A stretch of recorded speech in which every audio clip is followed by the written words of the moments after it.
Você falou que você veio com quantos anos para o Aos Brasil? 12. Com os 12. Até então, antes você ficava com a sua avó, é isso? Minha avó E e seu pai veio, minha avó né, e meu sua avô. mãe. Como é que era a sua vida lá em Cuba, né? Porque assim, como que é a vida de um adolescente, as escolas em Cuba, como funciona? Olha, eu era bem indisciplinada. Minha mãe achava que eu não ia ser nada na vida, porque eu nunca liguei para estudar, eu só queria brincar e eu sempre era muito do contra.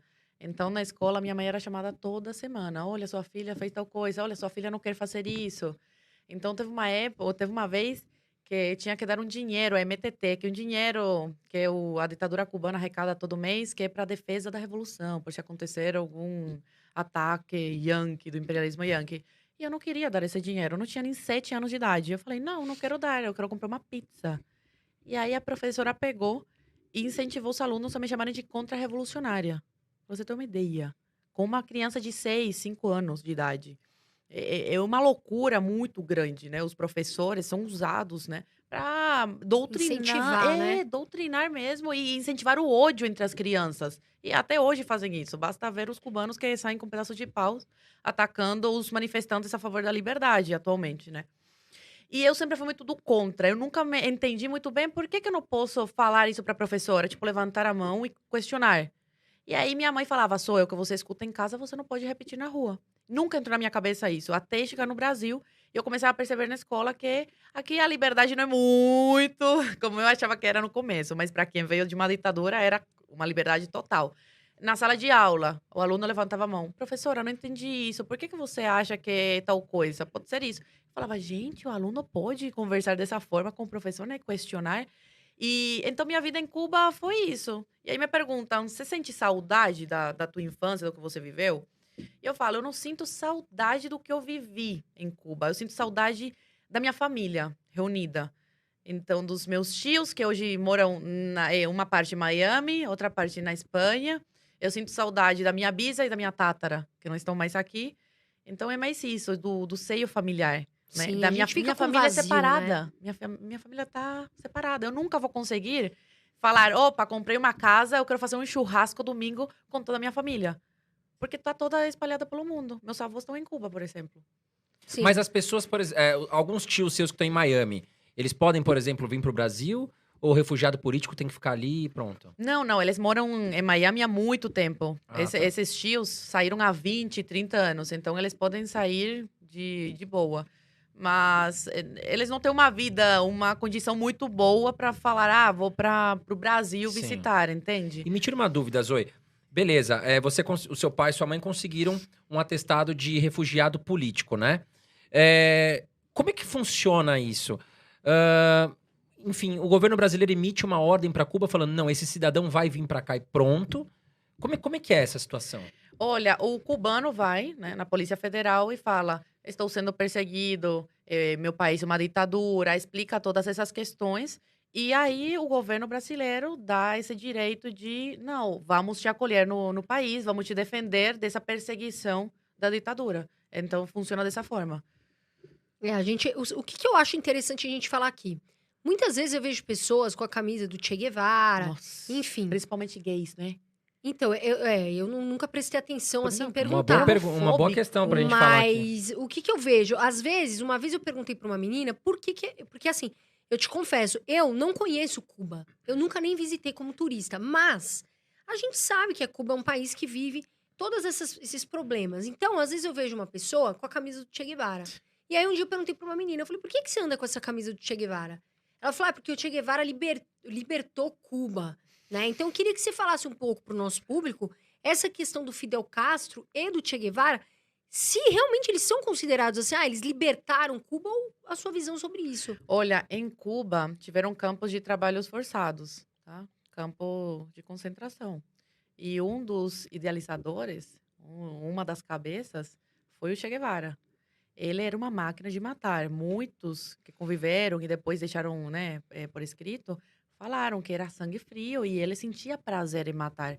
Ele foi na ONU e declarou que que o governo cubano estava matando, continuaria matando até achar necessário. Então tá é o vídeo não mente, a fala do cara. Ele odiava gays, negros, matava mesmo, fuzilava. sentia prazer nisso. Então é Só que até a complexo, né? A gente falar que Só que a ditadura cubana é muito boa de marketing, né? Essa questão do socialismo, do comunismo, eu falo que eu estou fazendo um TCC sobre comunismo, regimes totalitários, e eu faço esse questionamento. Por que que o nazismo é considerado crime? Eu sou contra o nazismo, tá? Deixando claro. E o comunismo não. O comunismo matou mais que o nazismo, né? E hoje está vivo aí, você vê as pessoas falando, seremos como el Che, viva Fidel. Se você falar na rua, viva Hitler, você vai preso, ou você é processado. E aí eu cheguei a uma conclusão, que ainda não tenho que me aprofundar mais, mas é o seguinte, o nazismo, ele é isso e isso. É horrível desde a concepção e não tem palavras bonitas, enfeitadas. O comunismo, socialismo, como quiserem chamar, porque na prática é a mesma coisa. Só traz exílio, pobreza, miséria, falta de liberdade, né? É isso que traz. O comunismo, ele te envolve com as palavras bonitas. Igualdade, né? Todos somos iguais, o Estado vai te proteger. Isso vai envolvendo as pessoas. E o marketing é muito bonito. Você vê o Lula, né? As palavras bonitas que usam. E aí você vê o Bolsonaro, que é um ogro, que fala a verdade na cara, e as pessoas não gostam. Porque o ser humano tende a ir para esse lado das palavras mais bonitas. E por isso que o comunismo é tão forte, né? Até hoje. Depois que o Che é tão aclamado e o Fidel também. O marketing deles é muito bom e a gente tem muito que aprender. Eu falo que a direita tem muito que aprender com a esquerda. Então você que usa às Até vezes questão de marketing, né? Sim. Porque... Então você que às vezes usa a camiseta do Che, assim, né, Fidel Castro, enfim, é bom a gente esclarecer isso aqui para que você saiba, meu amor, o que significa de fato. Porque uma coisa é a gente que tá aqui no Brasil, a gente tem uma visão, a gente lê tudo, mas uma coisa é quem vive lá. É totalmente diferente, né? Então é importante, eu acho que é muito importante esclarecer isso. Campo de concentração, quem que fala isso? Eu nunca vi um brasileiro falando que em Cuba teve campo de concentração. Assim, colocaram o nome de campos de trabalhos forçados, mas só eram enviados para lá negros, gays, roqueiros, aquele tipo de... punks, né? Exatamente. Só esse tipo de pessoa e contra-revolucionários. E Ninguém como é que fala é, disso. como É normal. E como é que é a vida de um É homossexual normal. Eles hoje? falam, o esquerdista fala, é normal, tem que matar. Tem gente que fala, tem que matar mesmo. Era contra a revolução.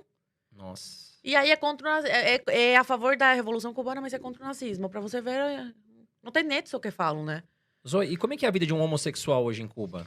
Olha, não tem muito homossexual em Cuba não, viu? Ou será que é porque eles têm que viver em escondido? É isso. Eu acho que tem. Lá eles, talvez... Mas Sempre vai ter, né? E eles Em sofrem opressão? todos os países, mas Cuba é um país muito... A ditadura é muito contra. eles sofrem bastante opressão Contra lá. gay, contra negro.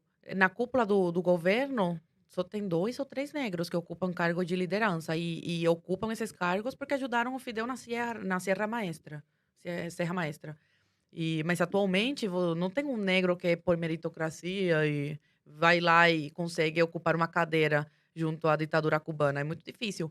E te respondendo de como a vida de um gay em Cuba, tem uma notícia que eu fiz até um vídeo com o print da matéria, que teve um casal gay que estava fazendo um ensaio fotográfico numa estrada em Cuba e se beijaram. Aí estavam tirando uma foto. Levaram uma multa. Eu não lembro agora de quanto, mas em dólar. Nossa. Aí falaram, não, é porque estamos no Absurdo. meio de uma pandemia e não pode beijar. Ah, pelo amor de Deus, né, gente? Tanta Pra coisa você pra se ter preocupar, né? Pra você ter uma ideia. E conheço pessoas que em Cuba casaram com mulher e tal. E quando foram pra Miami morar, te falo porque são próximos a mim, se assumiram. Olha. Mas em Cuba não tinham coragem. Então muita gente deve viver lá escondida, Sim. porque não tem como se assumir.